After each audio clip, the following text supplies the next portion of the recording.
இந்த கதைக்கு வந்து சரியான டைட்டில் வந்து அழகன், இல்லாட்டி ஆனழகன். ஆனால் இந்த 2 டைட்டிலும் வேறு படம் வந்துருச்சு. சரி, இது என்ன டைட்டில் வைக்கலாம்னு யோசிச்சுட்டே இருந்தேன். எனக்கு ரொம்ப நாளாக வந்து ஒரு எழுத்துல டைட்டில் வைக்கணும்னு ரொம்ப ஆசை. அதே மாதிரி இந்த ஐன்ற எழுத்து மேலேயும் ரொம்ப ஒரு ஒரு ஒரு ஈர்ப்பு இருக்குது. தமிழில் வந்து சில வார்த்தைகள்லாம் நம்ம ஈஸியாக எழுதலாம், நம்ம போட்டு அப்படியே நம்ம டிராயிங் மாதிரி எழுதலாம்.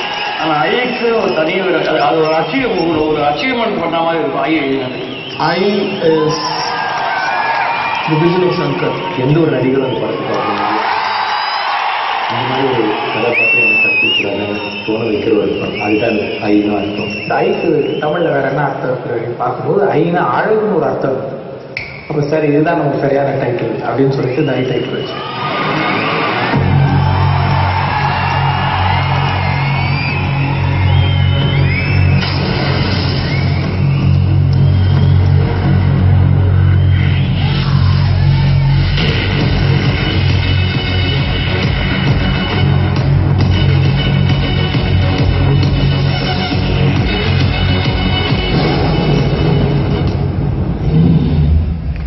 ஐயனுடைய முக்கிய கதாபாத்திரம் வந்து லிங்கேசன். அவனுக்கு வந்து மிஸ்டர் தமிழ்நாடு ஆனழகன் போட்டியில் ஜெயிக்கணும். பாடி பில்டிங்கில் பாடி பில்டர்னோடனே நம்ம எல்லாருக்கும் ஞாபகம் வருது அர்னால்ட் ஷ்வார்ஸ்நெகர். அந்த பிசிக்கல் இது ரொம்ப கஷ்டமாக இருந்துச்சு. அந்த சேம் டைம் ரொம்ப எக்ஸைட்டிங்காக இருந்துச்சு. கேரக்டர் டிசைன் பண்ணும்போது இந்த அர்னால்டுடைய கரல் ரொம்ப இன்ட்ரெஸ்டிங்காக இருந்துச்சு. கரல் கூட கிடையாது, இப்படி போகும் அந்த மாதிரி. அதை பார்த்து அதே மாதிரி ட்ரை பண்ணி அந்த மாதிரி கொண்டு வந்தோம். லிங்கேசனை பார்க்கும்போது இவன் இருக்கான், இந்த மாதிரி ஒரு பக்கத்து ஊரில் கூட பக்கத்து தெருவில் கூட வாழ்ந்துட்டு இருக்கலாம். அந்த மாதிரி ஒரு கதாபாத்திரமாக இந்தியாவில் இருக்கக்கூடிய எல்லா பாடி பில்டர்ஸையும் காண்டாக்ட் பண்ணி யார் யாரெல்லாம் இன்ட்ரெஸ்டடு, அது ஒரு பெரிய ப்ராசஸாக போச்சு. பாடி பில்டர்ஸ் என்ன ஷேப் எப்படி இருந்தாலும் அது கொஞ்சம் கூட குறையாம அந்த மாதிரி ஒரு லுக்கில் வந்து மராத் பாஷை பேசுகிற பசங்கள்லாம் வந்து ரொம்ப எக்ஸைட்டடாக, மச்சான் மிஸ் லைட்டடா, பார்த்தனா மிஸ் லைட்ஸ்வாங்க அப்படிலாம் பேசுவாங்க. பேசுறதே ரொம்ப லோக்கலாக இருக்கும். பேசுறது சென்னை தமிழ் மட்டும்தான் சென்னை தமிழாக இருக்கும். ஆனால் சிந்தனைலாம் வந்து ஒரு நல்ல ஒரு கவிதையாக இருக்கும். அவர் மாட்டு பொம்மை மேலே ஒரு பட்டாம்பூச்சி போல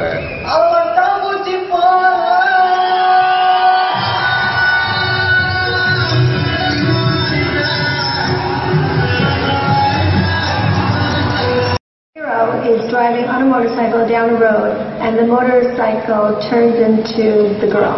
பைக்கோட ஹெட்லைட் போய் எங்கே சீட் ஆகும், அப்புறம் அந்த ஹேண்டில் பேர் எங்கே போய் சீட் ஆகும், அதோட இன்ஜின், மற்ற சீட்டு, இது எல்லாம் போய் அந்த பாடி உள்ள போய் செட்டில் ஆகும். எமி வந்து அதில் வந்து பல விஷயங்கள்ல மார்ஃபாய் வர்றது ரொம்ப அழகாக பண்ணியிருக்காரு. It's so beautiful, and on the thought, I mean, Shankar Sir is a genius. The challenges of these shots, how do you approach them, how do you make them look good, how do you make them believable for certain, and how do you kind of do it in a way that's pleasing to the audience. அந்த பாட்டை நான் மெர்சல் ஆகிட்டேன், நீங்கள் நிச்சயம் மெர்சல் ஆகிடுவீங்க. கிட்டத்தட்ட ஒரு 20% of the movie will be in China.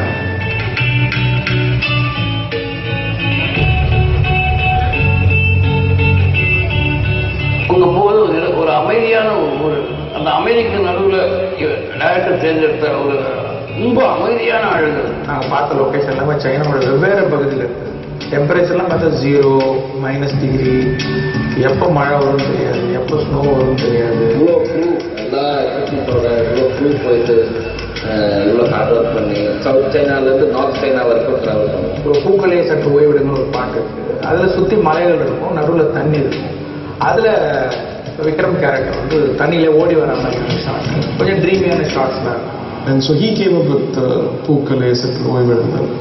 அவர் வந்து விட்டார். ஐ என்றால் அது கடவுள் என்றால் அந்த கடவுளின் துகள் அது நீயா?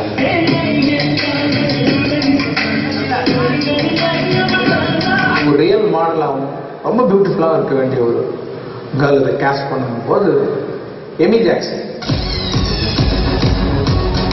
அந்த அழகு இந்திய சினிமாவில் பார்க்காத ஒரு அழகு. படத்துக்காக எப்படி விக்ரம் சார் என்ன வேணால் பண்ணுறதுக்கு ரெடியாக இருக்கிறோம், நம்மளும் டெடிக்கேட்டடாக எவ்வளோ வேணால் ஹார்ட் ஒர்க் போகிறது தயாராக.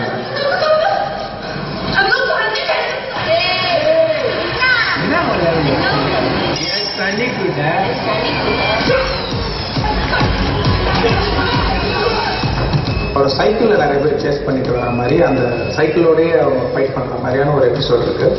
அதுக்கு என்ன பண்ணாரு பீட்டர் மிங், அந்த சைக்கிளிங் சாம்பியன் ஒரிஜினல் சாம்பியன்ஸே எல்லாரையும் கூப்பிட்டு வந்து பெஸ்ட் சாம்பியன்ஸ் இன் சைனா. அந்த இடத்துல கொரியோகிராஃப் பண்ண ஒரு 20 அடிக்கிற மாதிரி இந்த கால் மேலே இந்த கால் மேலே ஒருத்த வருமா அவ்வளோ மிஸ் பண்ணி எல்லாமே டக் டக் டக் டக் டக் அவ்வளோ ஃபாஸ்ட்டாக அவங்க எப்படிதான் திங்க் பண்ணுற ஒரு மிஷின்ஸ் மாதிரி தான் 国际化的动作，所以我觉得让大家会看到一些新的东西。For this movie, I really want to bring something new for the action part. So I'm combining the Chinese style as well as international fighting style. ஒரு 7 ஆட் சேர்ந்து ஒரு சாங் மாதிரி லாயிலா ஐலான்னு ஒரு சாங் இருக்கு. To make this very cohesive, to make a lot of ideas put into one song and still make it cohesive was a very difficult task. 2 அர்த்தம் ஒவ்வொரு வரியிலையும் இருக்கணும். நமக்குள்ள ஒரு அபரிமிதமான ஒரு எனர்ஜி வரும்.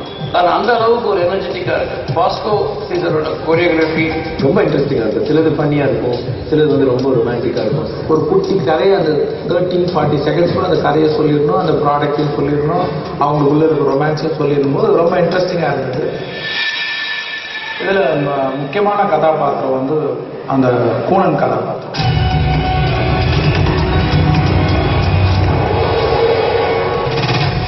சேலஞ்சிங்காக இருக்கிறது என்னென்னா அது அவலட்சணமாக இருக்கணும், அதே நேரத்தில் அதுதான் படம் பூரா வரப்போகுதுன்னு போது ஒரு முகம் குளிக்கவும் கூடாது. ஒளிப்பதிவு செய்ய வேண்டிய விதத்தை செஞ்சு அழகான ஒரு அலுவலகம் இருக்கணும். மேக்கப் ஒர்க் நிறைய தேவைப்படுதுன்றதுனால வேட்டா அப்ரோச் பண்ணோம். வேட்டா வந்து ஃபர்ஸ்ட் டைம் ஒரு இந்தியன் ஃபிலிம் பண்ணுறாங்க. ஒரு ஆர்ட் பற்றின ஒரு ஆச்சரியம், அதில் ஒரு எக்ஸைட்மெண்ட்டோட ஈடுபடுற அந்த டீம் வந்து உண்மையிலே we have to appreciate. They did a great job. And Shankar is a great director. He knows what he wants, and he's created this. அப்போ ஒரு விக்ரம் வந்து நான் இதுக்கு உடலை இழைக்கிறேன் அப்படின்னு தன்னை வர்த்திக்கிறது ரொம்ப பிடிக்கும். அரௌண்ட் 25 kg வந்து டோட்டலாக ஓவராலாக இறங்கிட்டாங்க.